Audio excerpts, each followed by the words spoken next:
నమస్కారం VNR news వార్తలకు స్వాగతం. నా పేరు సుమలత. వార్తలు ముందుగా హెడ్లైన్స్.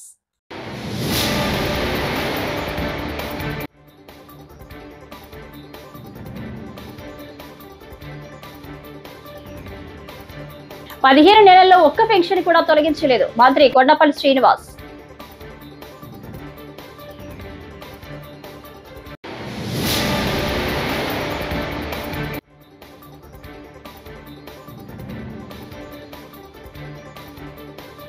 రైతు సంక్షేమాన్ని పూర్తిగా గాలికి వదిలేసిన చంద్రబాబు, కాకాని గోవర్ధన్ రెడ్డి.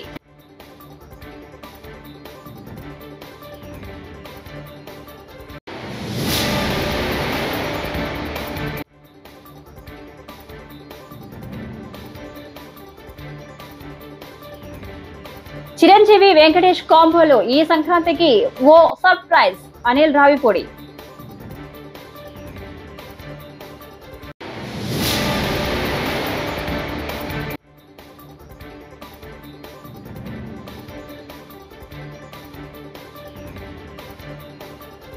గురజాల నియోజకవర్గంలో కూటమి నాయకులు చికెన్ దందా, కాసు మహేష్ రెడ్డి ఆగ్రహం.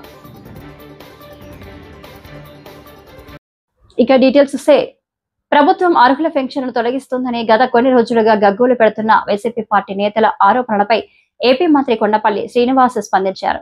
అవన్నీ పూర్తిగా అవాస్తవాలేనని కొట్టిపడేస్తూ పెన్షన్ల విషయంలో ప్రభుత్వ విధి విధానాలపై క్లారిటీ ఇచ్చారు. కూటమి అధికారం చేపట్టి 15 నెలలు కావస్తుందని, ఈ వ్యవధిలో ఒక్క పెన్షన్ కూడా తొలగించలేదని పేర్కొన్నారు. ప్రస్తుతం 65 లక్షల మందికి పెన్షన్లు అందిస్తున్నామని వెల్లడించారు. గత కొన్ని రోజులుగా 4,50,000 పెన్షన్లు తొలగించారంటూ వైసీపీ తీవ్ర ఆరోపణలు చేస్తుందని, దమ్ముంటే ఆధారాలు ఇవ్వాలని సవాల్ విసిరారు.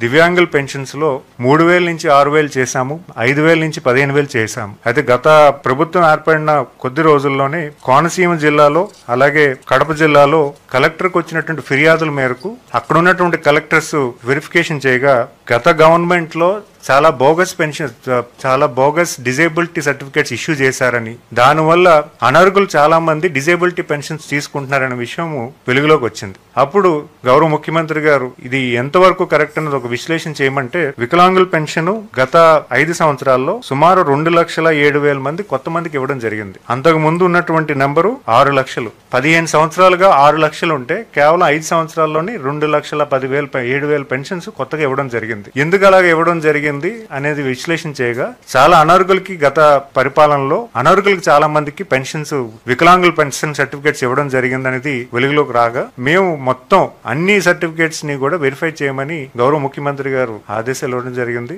చాలా పారదర్శకంగా, అంటే ఎవరైతే హెల్త్ పెన్షన్స్ ఉన్నాయో వాళ్ళ ఇంటికి డాక్టర్ వెళ్లి వెరిఫికేషన్ చేయడం జరిగింది. ఎందుకంటే 9 months ప్రాసెస్ ఇది, ఈ రోజు చేసింది కాదు. సుమారు 9 నెలలుగా దీని ప్రాసెస్ ఇనిషియేట్ చేశారు. ఎక్కడా కూడా అధికారులకి గాబరా పెట్టలేదు, లేకపోతే అధికారులకి ప్రెజర్ పెట్టలేదు. చాలా పారదర్శకంగా, చాలా ట్రాన్స్పరెంట్ గా చెప్పడం జరిగింది. ముందుగా ఈ వికలాంగులకి పలానా రోజు ఇక్కడ వెరిఫికేషన్ కి మీకు స్లాట్ ఓపెన్ చేశాము, ఆ స్లాట్ కి మీరు అటెండ్ అవ్వాలని వాళ్ళకి రిక్వెస్ట్ చేశాము. ఆ స్లాట్ నిమిత్తమే ఆ రోజు వికలాంగులు ఎవరైతే ఉన్నారో వాళ్ళు కూడా వెళ్ళి వెరిఫికేషన్ చేసుకోవడం జరిగింది. ఈ వెరిఫికేషన్ ప్రాసెస్ అంతా కూడా సుమారు 7,95,000 మందికి రీవెరిఫికేషన్ లో 5,50,000 మందికి సుమారుగా రీవెరిఫికేషన్ ప్రాసెస్ కంప్లీట్ అయింది. ఈ 5,55,000లో ఉన్నటువంటి సర్టిఫికేట్స్ అన్ని కూడా ఈ రోజు అప్లోడ్ అయ్యి అందులో ఇనెలిజిబుల్ ఎవరైనా ఉంటే వాళ్ళకి కొంత నోటీస్ ఇవ్వడం జరిగింది. అందులో కొన్ని టెంపరరీ సర్టిఫికేట్స్ లోకి కన్వర్ట్ అయ్యాయి. అంటే గతంలో మనకి ఈ ప్రాసెస్ లేకపోవడం వల్ల, అంటే సర్టిఫికేట్స్ అనేవి కొన్ని మాన్యువల్ సర్టిఫికేట్స్ కూడా ఉన్నాయి గతంలో.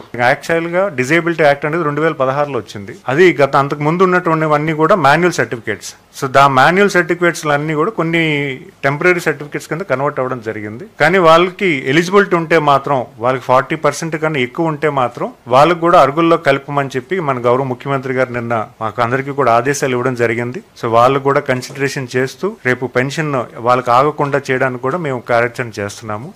సినీ నటుడు మంచు మనోజ్ తన సతీమణి మౌనికతో కలిసి శ్రీ సత్యసాయి జిల్లాలో సందడి చేశారు.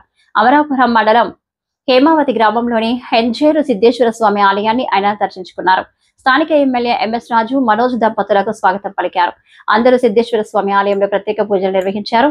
మనోజ్ ను ఆయన అభిమానులు, కూటమి నేతలు గజమాలతో సత్కరించారు.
అనిల్ రావిపూడి దర్శకత్వంలో మెగాస్టార్ చిరంజీవి నటిస్తున్న చిత్రానికి మన శంకర వరప్రసాద్ గారు అనే టైటిల్ ను ఖరారు చేశారు. మెగాస్టార్ పుట్టినరోజు సందర్భంగా చిత్ర బృందం ఈ రోజు టైటిల్ గ్లిప్స్ ను విడుదల చేసింది. అనంతరం అనిల్ మాట్లాడుతూ చిరంజీవి అసలు పేరు శివశంకర వరప్రసాద్ ను కాస్త మార్చి మన శంకర వరప్రసాద్ గారు అని పెట్టాం. టైటిల్ గ్లిప్స్ వీడియోకు వాయిస్ ఓవర్ ఇచ్చినందుకు విక్టర్ వెంకటేష్ కు థ్యాంక్స్. ప్రస్తుతానికి ఆయన వాయిస్ మాత్రమే విన్నారు. త్వరలోనే ఆయన సినిమాలో ఎంట్రీ ఇవ్వనున్నారు. చిరంజీవి వెంకటేష్ కాంబో ఎలా ఉంటుందో ఈసారి సంక్రాంతికి సర్ప్రైజ్ తో చూస్తారు. చూస్తూ పెరిగాను నేను. సో నాకు బాగా నచ్చిన సినిమాలు రౌడీ అల్లుడు, ఘరానా మగుడు, గ్యాంగ్ లీడర్ నేను చాలాసార్లు చెప్తూ వచ్చాను. సో ఆయన కమ్బ్యాక్ తర్వాత మళ్ళీ అలాంటి ఒక చిరంజీవి గారి ఒక మెగా స్వాగ్ ఎలా ఉంటుందో చూడాలి నాకు ఎప్పుడూ కోరుకుండేది.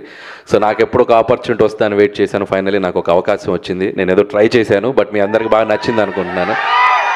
సో ఒకటి మాత్రం చెప్పగలను, ఈ సినిమాలో చిరంజీవి గారిని మీరందరూ ఎలా చూడాలనుకుంటున్నారో అలా సంక్రాంతికి రెండింతలు చూస్తారు. అదైతే నేను మీకు చెప్పగలను. సో పాటలు, ఎంటర్టైన్మెంటు అన్నీ చాలా బాగా కుదిరాయి. అండ్ టైటిల్ కూడా ఈరోజు ఇక్కడ అనౌన్స్ చేయడం జరిగింది మనం గ్లిమ్స్తో పాటు. సో చిరంజీవి గారి అసలు పేరు శివశంకర్ వరప్రసాద్లోంచి మేము శంకర వరప్రసాద్ అనే ఒక టైటిల్ ఆయన సినిమాలో క్యారెక్టర్ పేరు పెట్టడం జరిగింది. దాన్నే చాలా కలోకియల్గా మన శంకర్ వరప్రసాద్ గారు అని చెప్పి సో టైటిల్ చేయించాం. అండ్ క్యాప్షన్ వచ్చేసి పండగకు వస్తున్నారు. యాజ్ టీజ్గా సంక్రాంతికి వస్తున్నాం కాబట్టి పండగకు వస్తున్నారు. సో ఈ టైటిల్ అనౌన్స్మెంట్ మీకు గ్లిమ్స్లో నేను వెంకటేష్ గారిని అడగగానే సో వెంకటేష్ గారు చాలా హ్యాపీగా వచ్చి మన కోసం మన శంకర్ వరప్రసాద్ గారు పండగకు వస్తున్నారని గ్లిమ్స్లో ఆయన వాయిసే ఇచ్చారు. So thanks to victory Venkatesh గారు. సో ఆయనకు కూడా థ్యాంక్స్ చెప్తున్నాను. ప్రస్తుతానికి వాయిస్ ఇచ్చారు, వెరీ సూన్ ఎంట్రీ కూడా ఇవ్వబోతున్నారు సినిమాలో. సో మెగాస్టార్ చిరంజీవి గారు, విక్టరీ వెంకటేష్ గారి కాంబో ఎలా ఉండబోతుందో ఈసారి పండగకి ఒక చిన్న సర్ప్రైజ్ ఉంటుంది. సో అది కూడా స్టెప్ బై స్టెప్ మీ దగ్గర తీసుకొస్తాం. అండ్ ఇక నాకు ఈ ఆపర్చునిటీ ఇచ్చిన చిరంజీవి గారికి చాలా చాలా థ్యాంక్స్. ఎందుకంటే ఆయన పాట, ఆయన ఆట, ఆయన మేనరిజమ్స్, ఆయన ఫైట్స్, ఆయన లుక్స్, ఆయన పోజులు అభిమానించిన వాళ్ళు, అనుకరించిన వాళ్ళు ఎవరు ఉండరు తెలుగు సినిమా ప్రేక్షకుల్లో. ఎక్కడొక చోట ఆయన ఇన్ఫ్లుయెన్స్ ఉంటానే ఉంటుంది చిరంజీవి గారిది.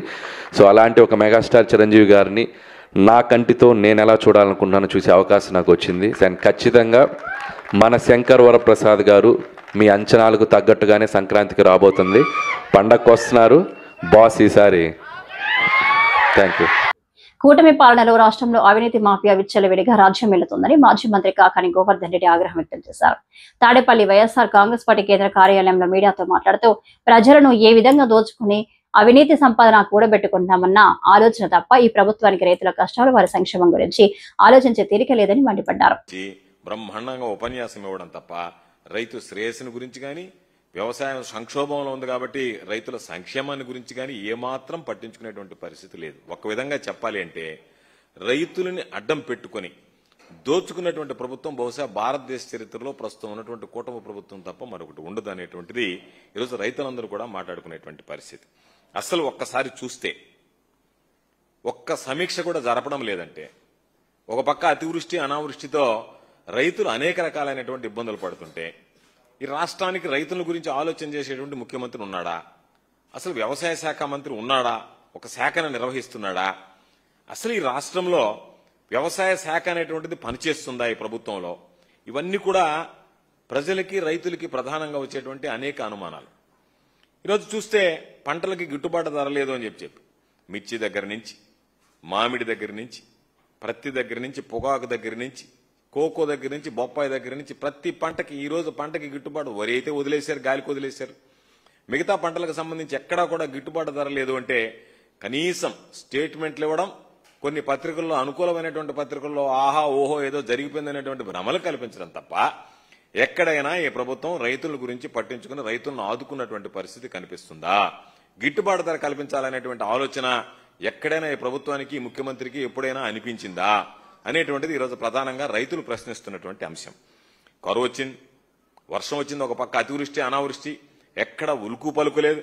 అసలు ఏమి జరిగింది అనేటువంటిది కానీ, ఎక్కడ ఎంత పంట నష్టం జరిగింది, ఏ విధంగా రైతులను ఆడుకోవాలనేటువంటి ఆలోచన కానీ లేదు, కొన్ని దగ్గరలో వర్షాభావ పరిస్థితుల్లో రైతులు పంట దెబ్బతిన్నటువంటి పరిస్థితుల్లో వాళ్ళని ఏ విధంగా అండగా నిలవాలనేటువంటి ఆలోచన కానీ, ఒక సమీక్ష కానీ, దాని మీద ఫలితాలు కానీ ఏ విధంగా రైతును ఆదుకోవడానికి ఉన్నటువంటి యాక్షన్ ప్లాన్ కానీ ప్రత్యామ్నాయ ప్రణాళికలు కానీ ఏమీ లేకుండా ఏమీ పట్టించుకోకుండా ఎప్పుడో ఒకసారి ఒక సమావేశం పెట్టి రైతుల గురించి బ్రహ్మాండంగా మాట్లాడడం పోగొట్టడం వెళ్ళిపోవడం అనుకూలమైనటువంటి మీడియాలో పత్రికలో రాయించుకోవడం తప్ప రైతుల గురించి ఈ ప్రభుత్వం కనీసం సమీక్షించేటువంటి పరిస్థితులు కూడా లేకపోవడం అనేటువంటిది దుర్మార్గం అనేటువంటి విషయం.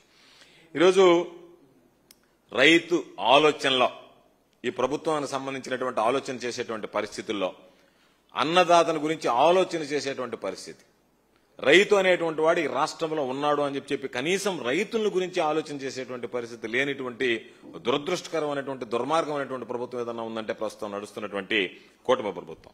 కూటమి ప్రభుత్వం ప్రియారిటీస్ ఏంటి అంటే వాళ్ళు దౌర్జన్యాలు, అఘాయిత్యాలు, దాడులు, వాటితో పాటు తప్పుడు కేసులు, అనేక రకాలైనటువంటి కక్ష సాధింపులు, మాఫియా, ఎక్కడ చూసినా సరే నిద్రలేస్తే ఒక మట్టి మాఫియా ఒక పక్క, లిక్కర్ మాఫియా, మైనింగ్ మాఫియా, ఎక్కడ పడితే అక్కడ దోచుకోవడం, వేరే వాళ్ళకి అవకాశం లేకుండా ఈరోజు చాలా ఇసుక ఫ్రీ అది ఇది అని చెప్పడం తప్ప ఎక్కడ దేని కూడా పట్టించుకునేటువంటి పరిస్థితి లేదు. ప్రతి దానిని ఏ విధంగా తయారైందంటే మహాకవి శ్రీశ్రీ చెప్పినట్టుగా అగ్గిపుల్ల, కుక్కపిల్ల, సబ్బు బిళ్ళ, ఏది కవితకి ఏది కాదు అనర్హం అన్నట్టుగా చంద్రబాబు నాయుడు పరిపాలనలో దోచుకోవడానికి దాచిపెట్టుకోవడానికి ఏది దొరికినా సరే దాన్ని దోచిపారేయండి అన్నట్టుగా కింద స్థాయిలో శాసనసభ్యుల దగ్గర నుంచి ముఖ్యమంత్రి దాకా అదే పరిస్థితి తప్ప మంత్రుల దగ్గర నుంచి ఎక్కడా కూడా రైతాంగాన్ని గురించి కానీ ఇతర ప్రజల గురించి కానీ ప్రజల అభివృద్ధిని గురించి కానీ ఇచ్చినటువంటి హామీల గురించి కానీ సంక్షేమ కార్యక్రమాల గురించి కానీ ఎక్కడా కూడా మాట్లాడేటువంటి పరిస్థితి కనిపించడం లేదు. ఇది దురదృష్టకరమైనటువంటి విషయం, ప్రత్యేకించి రైతుల విషయంలో ఈ ప్రభుత్వం అనుసరిస్తున్నటువంటి విధానం.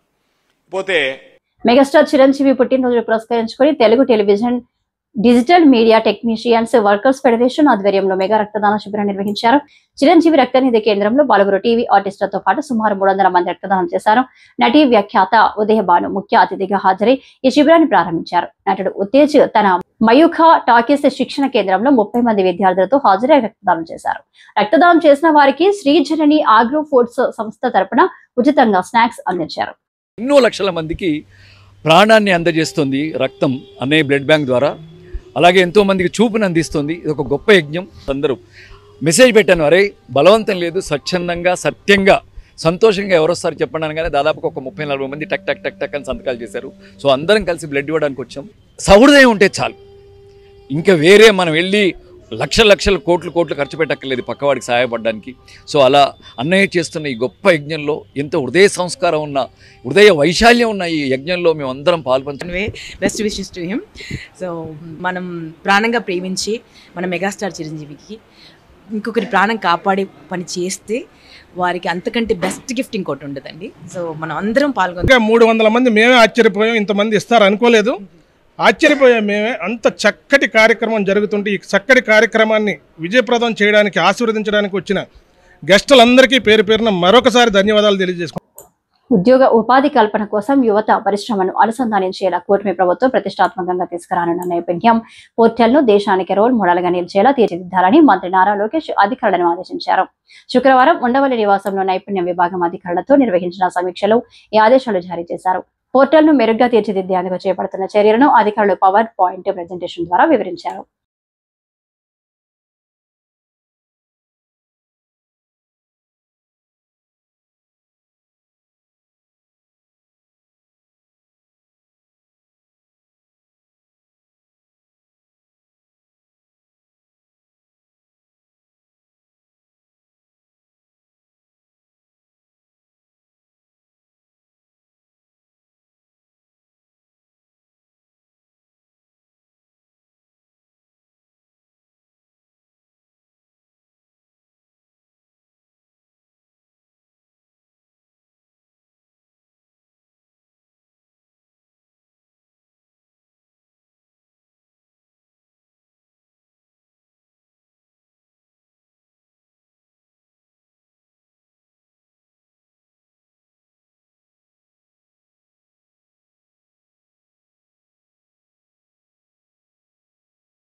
అనకాపల్లి జిల్లా చీటికాడ మండలం కట్టువాని అగ్రహారం సమీపంలోని బొడ్డేరు నదిపై ఉన్న వంతెన కుంగింది. వంతెన దిగువ ఓ కుంద విరిగిపోయింది. దీంతో వంతెన కుంగిపోయి ప్రమాదకరంగా వేలాడుతుంది. దీంతో వంతెనపై రాకపోకలు పూర్తిగా నిలిచిపోయాయి. చీటికాడ బుచ్చయ్యపేట మండలాలకు చెందిన దాదాపు 15 గ్రామాలకు రాకపోకలు నిలిచిపోయాయి. కుంగిపోయిన వంతెన ఏ క్షణంలోనే కూలిపోయే అవకాశం ఉందని స్థానికులు ఆందోళన వ్యక్తం చేస్తున్నారు. ఇటీవల కురిసిన వర్షాలకు నదిలో ఉధృతంగా వరద నీరు ప్రవహించడంతోనే వంతెన కుంగిపోయింది. 2011లో విశాఖ డైరీ స్థానిక పాడి రైతుల సహకారంతో ఈ వంతెనను నిర్మించారు.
రాష్ట్రంలో వృద్ధులు, దివ్యాంగులకు ఇస్తున్న పెన్షన్లలో భారీ కోత పెట్టేందుకు సీఎం చంద్రబాబు నేతృత్వంలోని కూటమి ప్రభుత్వం సిద్ధమైందని మాజీ ఎంపీ వైఎస్ఆర్సీపీ అనంతపురం జిల్లా అధ్యక్షుడు అనంత వెంకటరామిరెడ్డి మండిపడ్డారు. అనంతరం వైఎస్ఆర్సీపీ జిల్లా కార్యాలయంలో మీడియాతో మాట్లాడారు. లేని వారు అంటే తన జీవనాన్ని తనే సంపాదన అనేది కూడా చేసుకోలేని వారితో పాటు 60 సంవత్సరాలు నిండిన ప్రతి ఒక్కరికి కూడా అర్హత అనేది ఉంటే, పేదరికంలో ఉంటే వారందరికీ కూడా నెల నెల పెన్షన్లు ఇచ్చే పద్ధతి. అలాగే దివ్యాంగులు అంటే ఏమాత్రం పని చేసుకోలేని వారు, నడవలేని వారు, చూడలేని వారు, వినలేని వారు, ఇటువంటి వారికి దీర్ఘకాలిక రోగాలతో బాధపడుతూ మంచానికే పరిమితమైన వారి అందరికీ కూడా పెన్షన్లు ఇచ్చే కార్యక్రమాన్ని కూడా 2004 నుంచి కూడా అత్యధికంగా తీసుకొని వచ్చేవారు కూడా. ఆ తర్వాత వచ్చే ప్రభుత్వాలు కూడా దాన్ని కంటిన్యూ చేస్తూనే, మరీ ముఖ్యంగా జగన్మోహన్ రెడ్డి గారు 2019లో ముఖ్యమంత్రి అయిన తర్వాత కూడా ఈ పెన్షన్లు అప్పటికి కేవలం రాష్ట్ర వ్యాప్తంగా కూడా 30 లక్షల మందికి మాత్రమే ఇచ్చే పెన్షన్లని జగన్మోహన్ రెడ్డి గారు ముఖ్యమంత్రి అయిన తర్వాత దివ్యాంగుల్లో కూడా 6 రకాల దివ్యాంగులు కాకుండా దాదాపుగా 11 రకాల 21 రకాల వారిని కూడా గుర్తించి కేటగరైజ్ కూడా చేసేసి కూడా వారికి కూడా ఆర్థికంగా కూడా ఎవరెవరికంటే మంచంలో ఉండి పూర్తిగా దిగి పని చేసుకోలేని వారికి 10,000, 15,000 ఇచ్చే కార్యక్రమం కూడా చేపట్టడం జరిగింది.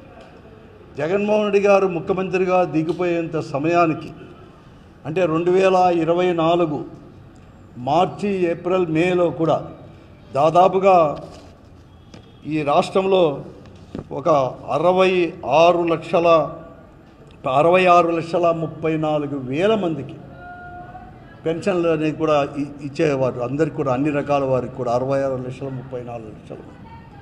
ఇంకా చాలామంది అర్హత ఉన్నారని చెప్పేసి ఎన్నికల సమయంలో కొత్త పెన్షన్లు అనేది కూడా ఆ రోజు జగన్మోహన్ రెడ్డి గారు ప్రతి సంవత్సరము జనవరిలో ఒక మారు, జూన్లో ఒక మారు అర్హత సాధించిన వారందరికీ కూడా కొత్త పెన్షన్లు కూడా శాంక్షన్ చేసే ఒక పద్ధతి అనేది కూడా తీసుకొని వచ్చింది జగన్మోహన్ రెడ్డి గారు ముఖ్యమంత్రిగా ఉన్నప్పుడు. ఎన్నికల సమయంలో ఈ కూటమి ప్రభుత్వంలో ఉండే భాగస్వాములు 3 పార్టీలు కూడా కలిపి అంతకంటే పెద్ద ఎత్తున సంక్షేమం ఇస్తామని చెప్పేసి 3,000 రూపాయలు ఇస్తున్న పెన్షన్ని 4,000 రూపాయలు కూడా చేస్తామని, అలాగే వికలాంగులకు అంటే దివ్యాంగులకు అందరికీ కూడా 6,000, 10,000, 15,000 కేటరైజ్ కూడా చేసేసి కూడా ఇస్తామని చెప్పేసి కూడా చెప్పి కొత్త పెన్షన్లు అర్హత ఉన్నవారు అందరికీ కూడా ఇస్తాము. చాలామంది అర్హత ఉన్నా కూడా జగన్మోహన్ రెడ్డి గారి యొక్క ప్రభుత్వం ఇవ్వలేదని చెప్పేసి పెద్ద ఎత్తున ప్రచారం చేసి వారి యొక్క ప్రజల యొక్క విశ్వాసాన్ని చూరుకొని కూటమి ప్రభుత్వం కూడా అధికారంలోకి రావడం జరిగింది. 2024 జూన్లో కూడా వస్తానే ఒక 3-4 నెలలు మాత్రం పెన్షన్లు అయితే వారు చెప్పిన ప్రకారం కూడా ఇవ్వడం జరిగింది. ప్రభుత్వం ఏర్పడిన తర్వాత, కూటమి ఏర్పడిన తర్వాత వారు అనేది కూడా కోతలు అనేది కూడా ప్రారంభం కూడా చేసుకోవడం కూడా జరిగింది. ఏకంగా ఈ 13-14 నెలల్లో అంటే ఒక సంవత్సర కాలంలోనే ఆ రోజు జగన్మోహన్ రెడ్డి గారు ముఖ్యమంత్రిగా ఉన్న 66,34,000 పెన్షన్ని ఒకటికే మరియు ఒక సంవత్సరం లోపల 62,19,000 మాత్రమే, అంటే దాదాపుగా 4,15,000 మందికి కోత అనేది కూడా పెట్టింది జరిగింది. కంప్లీట్గా కూడా తీసివేయడం జరిగింది. అర్హత అనేది కూడా ఉన్నా కూడా దాదాపుగా వీరందరూ కూడా ఎప్పటి నుంచో కూడా 10-15 సంవత్సరాల నుంచి కూడా పెన్షన్లు పొందేవారు కూడా అనర్హులుగా తేల్చి ఈ 4,15,000 మందిని కూడా తీసివేయడం కూడా జరిగింది. అదే కాకుండా ఈరోజు ఈ దివ్యాంగులకు ఏదైతే 6,000 ఇస్తామని మంచం నుంచి కిందికి కదలలేని వారు. ధర్మవరం ఎంపీడీఓ సాయి మనోహర్ వినాయక చవితి సందర్భంగా ప్రజలు మట్టితో చేసిన వినాయక విగ్రహాలను పూజించాలని కోరారు. శుక్రవారం తన కార్యాలయం వద్ద సిబ్బందితో కలిసి అవగాహన కార్యక్రమం నిర్వహించిన ఆయన రంగులతో కూడిన విగ్రహాలను నిమజ్జనం చేయడం వల్ల నీరు, పర్యావరణం కలుషితం అవుతుందని తెలిపారు. పర్యావరణ పరిరక్షణకు మట్టి వినాయకుల పూజ అత్యంత ఆవశ్యకమని ఆయన సూచించారు.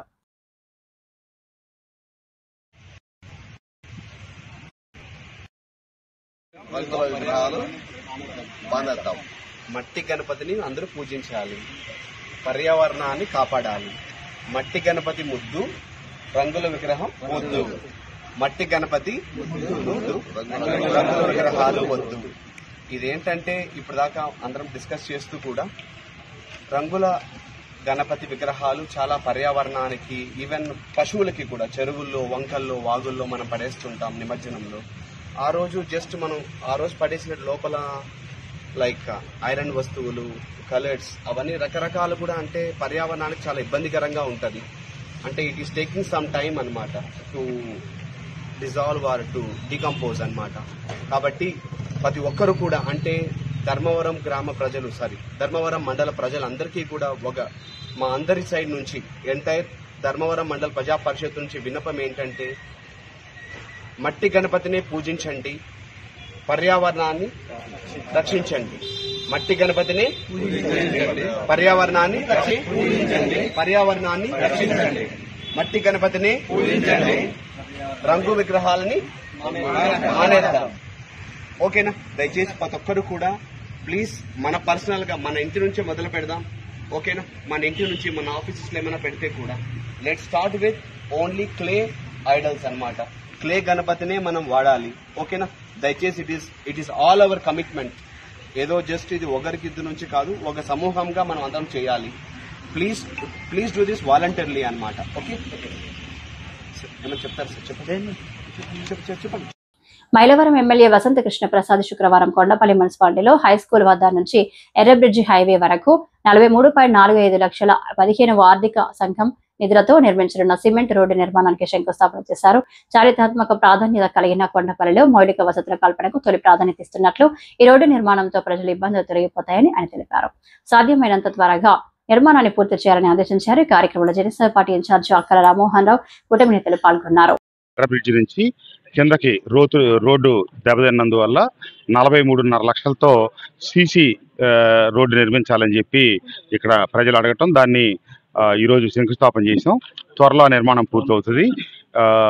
తప్పకుండా కొండపల్లి పురపాలక సంఘం ఇటీవల ఏర్పడింది కాబట్టి గతంలో ఎన్నికలు జరిగినప్పటికీ 4 సంవత్సరాలు బాడీ ఏర్పాటు కాకపోయేటప్పటికీ కొన్ని నిరంతర సమస్యల పట్ల పర్యవేక్షణ లోపించింది. తప్పకుండా ఇప్పుడు మా కౌన్సిలర్లు, అలాగే చైర్మన్ గారు, వైస్ చైర్మన్ గారు వీళ్ళందరూ కలిసి అన్ని విషయాలు సమన్వయపరిచి నిరంతరం వార్డుల్లో పర్యటిస్తా అటు వీధి దీపాలు కావచ్చు, ఇటు మంచినీళ్ళు కావచ్చు, ఒక్కొక్క సమస్యని, ఎందుకంటే నిధుల లభ్యత ఇబ్బందికరమైన పరిస్థితులు కొన్ని ఉన్నాయి కాబట్టి వాటన్నింటినీ సమన్వయం చేసుకొని ఒక్కొక్క సమస్యని ఒక క్రమ పద్ధతిలో పరిష్కరించుకుంటూ వెళ్తారని చెప్పి ఈ సందర్భంగా తెలియజేస్తాను. థ్యాంక్ యూ, ధన్యవాదాలు. వార్తలు ఇంతటితో సమాప్తం. నమస్కారం.